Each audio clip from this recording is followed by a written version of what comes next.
Luke 9. Jesus sends out the 12 disciples. Jesus called together the 12 disciples. He gave them power and authority to drive out all demons and to heal sicknesses. Then he sent them out to announce God's kingdom and to heal those who were sick. He told them, "Don't take anything for the journey. Do not take any bread, money, or extra clothes. When you are invited into a house, stay there until you leave town. Some people may not welcome you. If they don't, leave their town and shake the dust off your feet. This will be a witness against the people living there." So the 12 disciples left. They went from village to village. They announced the good news and healed people everywhere. Now Herod, the ruler of Galilee, heard about everything that was going on. He was bewildered because some were saying that John the Baptist had been raised from the dead. Others were saying that Elijah had appeared. Still others were saying that a prophet of long ago had come back to life. But Herod said, "I had John's head cut off, so who is it that I hear such things about?" And he tried to see Jesus. Jesus feeds the 5,000. The disciples returned. They told Jesus what they had done. Then he took them with him. They went off by themselves to a town called Bethsaida, but the crowds learned about it and followed Jesus.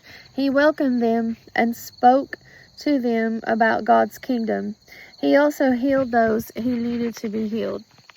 Late in the afternoon, the 12 disciples came to him. They said, "Send the crowd away. They can go to the nearby villages and countryside. There they can find food and a place to stay. There is nothing there." Jesus replied, "You give them something to eat." The disciples answered, "We have only 5 loaves of bread and 2 fish.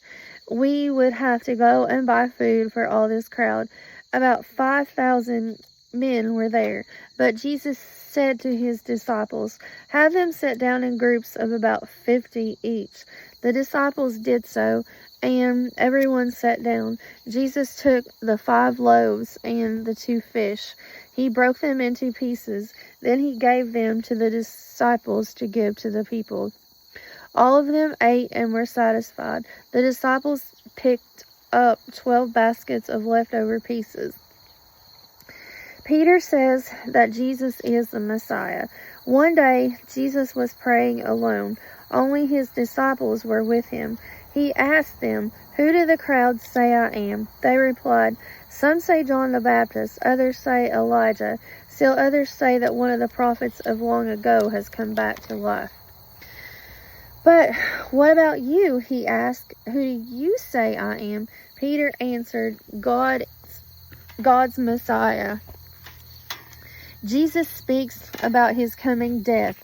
Jesus strongly warned them not to tell this to anyone. He said, "The Son of Man must suffer many things. The elders will not accept him. The chief priests and the teachers of the law will not accept him either. He must be killed and on the 3rd day rise from the dead."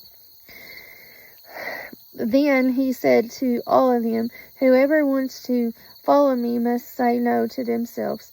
They must pick up their cross every day and follow me. Whoever wants to save their life will lose it. But whoever loses their life for me will save it. What good is it if someone gains the whole world but loses or gives up their very self? Suppose someone is ashamed of me and my words. The Son of Man will come in his glory and the glory of the Father and the holy angels. Then he will be ashamed of that person. What I'm about to tell you is true. Some who are standing here will not die before they see God's kingdom." Jesus' appearance is changed. About 8 days after Jesus said this, he went up on a mountain to pray. He took Peter, John, and James with him. As he was praying, the appearance of his face changed. His clothes became as bright as a flash of lightning. Two men, Moses and Elijah, appeared in shining glory. Jesus and the two of them talked together. They talked about how he would be leaving them soon. This was about to happen in Jerusalem. Peter and his companions had been very sleepy, but then they became completely awake. They saw Jesus' glory and the two men standing with him. As the men were leaving Jesus, Peter spoke up. "Master," he said to them, "it is good for us to be here. Let us put up 3 shelters. One will be for you, one for Moses, and one for Elijah." Peter didn't really know what he was saying. While he was speaking, a cloud appeared and covered them. The disciples were afraid as they entered the cloud. A voice came from the cloud. It said, "This is my son, and I have chosen him. Listen to him." When the voice had spoken, they found that Jesus was alone. The disciples kept quiet about this. They didn't tell anyone at that time what they had seen. Jesus heals a boy who is controlled by an evil spirit. The next day, Jesus and those who were with him came down from the mountain. A large crowd met Jesus. A man in the crowd called out, "Teacher," he said, "I beg you to look at my son. He is my only child. A spirit takes hold of him, and suddenly he screams. It throws him into fits so that he foams at the mouth. It hardly ever leaves him. It is destroying him. I begged your disciples to drive it out, but they couldn't do it." "You unbelieving and evil people," Jesus replied, "how long do I have to stay with you? How long do I have to put up with you?" Then he said to the man, "Bring your son here." Even while the boy was coming, the demon threw him into a fit. The boy fell to the ground, but Jesus ordered the evil spirit to leave the boy. Then Jesus healed him and gave him back to his father. They were all amazed at God's greatness. And Jesus speaks a second time about his coming death. Everyone was wondering about all that Jesus did. Then Jesus said to his disciples, "Listen carefully to what I am about to tell you. The Son of Man is going to be handed over to men." But they didn't understand what this meant.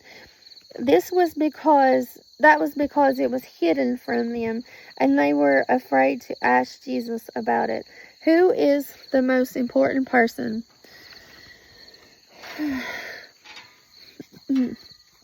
The disciples began to argue about which one of them would be the most important person. Jesus knew what they were thinking. So he took a little child and had the child stand beside him. Then he spoke to them.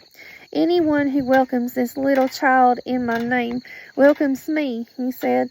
"And anyone who welcomes me considers the one who sent me. Welcomes the one who sent me. The one considered least important among all of you is really the most important." "Master," said John, "we saw someone driving out demons in your name. We tried to stop him because he is not one of us." Do not stop him," Jesus said. "Anyone who is not against you is for you." The Samaritans do not welcome Jesus. The time grew near for Jesus to be taken up to heaven, so he made up his mind to go to Jerusalem. He sent messengers on ahead. They went into a Samaritan village to get things ready for him, but the people there did not welcome Jesus. That was because he was heading for Jerusalem. The disciples James and John saw this. They asked, "Lord, do you want us to call down fire from heaven to destroy them?" But Jesus turned and commanded them not to do it. Then Jesus and his disciples went on to another village. The cost of following Jesus. Once Jesus and those who were with him were walking along the road. A man said to Jesus, "I will follow you, no matter where you go." Jesus replied, "Foxes have dens, birds have nests, but the Son of Man has no place to lay his head." He said to another man, "Follow me." But the man replied, "Lord, first let me go and bury my father." Jesus said to him, "Let dead people bury their own dead. You go and tell others about God's kingdom." Still another person said, "I will follow you, Lord, but first let me go back and say goodbye to my family." Jesus replied, "Suppose someone starts to plow and then looks back. That person is not fit for service in God's kingdom."